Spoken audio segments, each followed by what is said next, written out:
নমস্কার বন্ধুরা, short agriculture zone চ্যানেলে সকলকে স্বাগতম জানাই। আজকের ভিডিওতে আমরা ফাটেরা নিয়ে আলোচনা করব। ফাটেরা অনেকে আমরা ব্যবহার করেছি এবং অনেকের ক্ষেত্রেই এটা ভালোভাবে কাজ করে না। কি কারণ রয়েছে আমরা অনেকে এর বিষয়ে হয়তো জানি না। আশা করছি আজকের এই ভিডিওটা পুরো দেখলে আপনারা হয়তো বুঝতে পারবেন ফাটেরা কি, ফাটেরার কাজ, ফাটেরার ব্যবহার, ফাটেরা কোন কোন ফসলে ব্যবহার করা যায় এবং ফাটেরার সুবিধা অসুবিধাগুলি আজকে আমি আপনাদের পুরো বিষয়গুলো জানানোর চেষ্টা করব এবং সঠিক নিয়ম সঠিক মাত্রায় ব্যবহার এটাও আজকের এই ভিডিওতে তুলে ধরার চেষ্টা করব।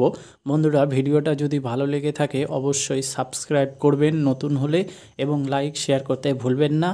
আপনাদের যদি কোনো কোশ্চেন থাকে তাহলে অবশ্যই কমেন্ট বক্সে জানাবেন, আমি এটা রিপ্লাই করার চেষ্টা করব। প্রথমেই জানি ফাটেরা কি। ফাটেরা হচ্ছে এফএমসি কোম্পানির ইনসেকটিসাইড, একটি কীটনাশক। এই ফাটেরার প্রধান কার্যকর উপাদান হলো ক্লোরান্টা নিলিপ্রোল। 0.4% গ্র্যানুয়েল জিআর ফর্মুলেশনে হয়। এটা আমরা দানাদার কীটনাশক হিসেবে পেয়ে থাকি। ফাটেরার কাজ হচ্ছে, এটি হলো ইনসেকটিসাইড, একটি কীটনাশক। এবং ইনসেকটিসাইড কীটনাশকগুলি কিভাবে কাজ করে থাকে, এটি সিস্টেমিকভাবে কাজ করে।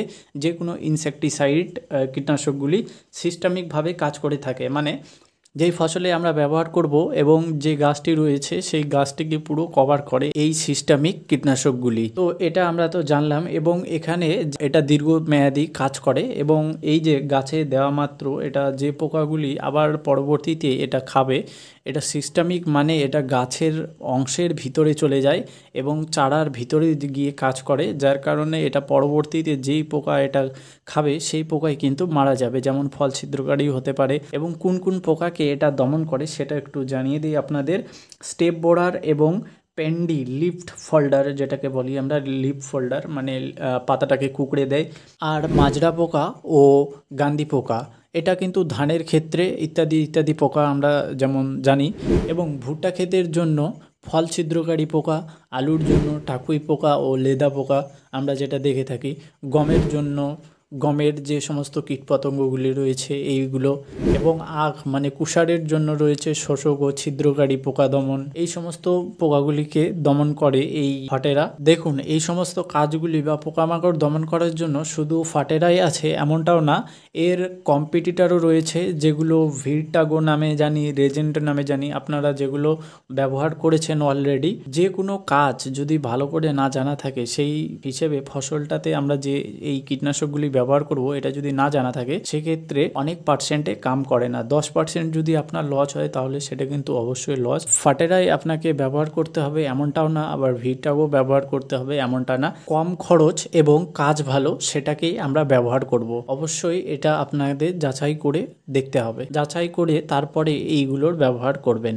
এই ফাটেরা যে কোনো ফসলে লং লাস্টিং প্রোটেকশন দিয়ে থাকে।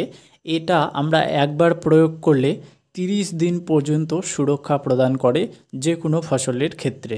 আবার এর ব্যবহারে গাছ সুস্থ এবং সবুজ হয়ে যায়। ফাটেরার ব্যবহার আমরা কিভাবে করব, এটা গাছের গোড়ায় মূলত আমাদের ব্যবহার করতে হবে।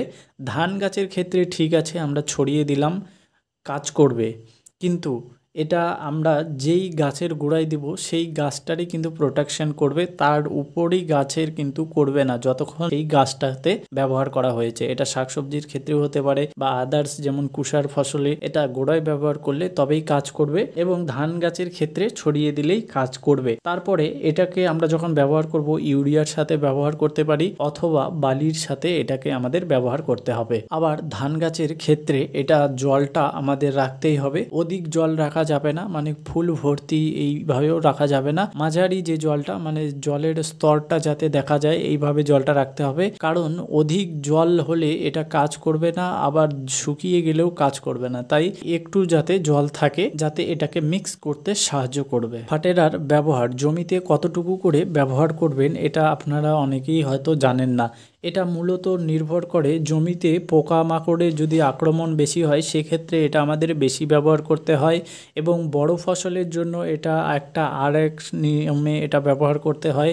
যেমন আমি আপনাদের বলি, সবজি ক্ষেতে একটু কম ব্যবহার করতে হয় এবং বড় ক্ষেত বলতে ভুট্টো চাষের ক্ষেতে একটু বেশি ব্যবহার করতে হবে। এই জন্য বলছি পোকামাকড় যদি অধিক হয় সেক্ষেত্রে এটা আমরা মাত্রা বাড়িয়ে দেই। তো যাই হোক, আমি একটা আপনাদের নির্দিষ্ট ওজন বলি, এটা আমরা বিঘাতে আর একরে আমি আপনাদের বলবো। বিঘাতে 1 কেজি থেকে 1.5 কেজি আমরা ব্যবহার করতে পারি। এটা নির্ধারণ করে, বারবার বলছি, পোকা অতিরিক্ত হলে আপনারা একটু বাড়িয়ে দিতে পারেন, অসুবিধা নেই। পোকা ছাড়া আপনারা একটু কম দেবেন, কারণ এটার সমস্যা আমি আপনাদের আর একটু পরে বলবো, সেটাও একটু শুনবেন। এবং এটা একরে আমরা 4 কিলো করে প্রতি একরে ব্যবহার করব।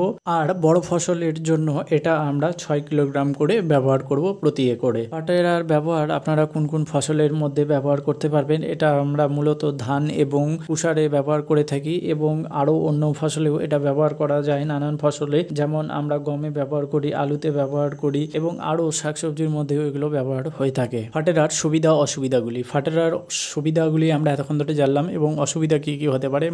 প্রথমেই মাটির ক্ষতি হতে পারে ফসলের। দেখুন, এই প্রথমে ফসলটার কিচ্ছু হবে না, কিন্তু পরবর্তীতে ফসল নিতে গেলে আপনারা ক্ষতিগ্রস্ত হবেন। ফার্টিলাইজার অতিরিক্ত ব্যবহার করলে পিএইচ মাত্রা কমে গেলে, পরিবর্তন হলে ফলনের পুষ্টি গ্রহণের ক্ষমতা কমিয়ে দেয়, এবং বেশি মাত্রায় কীটনাশক জমা হলে এটা লবণাক্ত বৃদ্ধি পেলে এটা কি হয়, ধানের যে বৃদ্ধি, শিকড়ের বৃদ্ধি বাধাগ্রস্ত করতে পারে। তো এই সমস্ত প্রবলেমগুলি আরও হয়। আমি এই ভিডিওটা আরও লম্বা করতে চাই না, কারণ আপনারা দেখার সময় হয় না। এই ভিডিওটা এত বড় করলে আপনারাও দেখবেন না।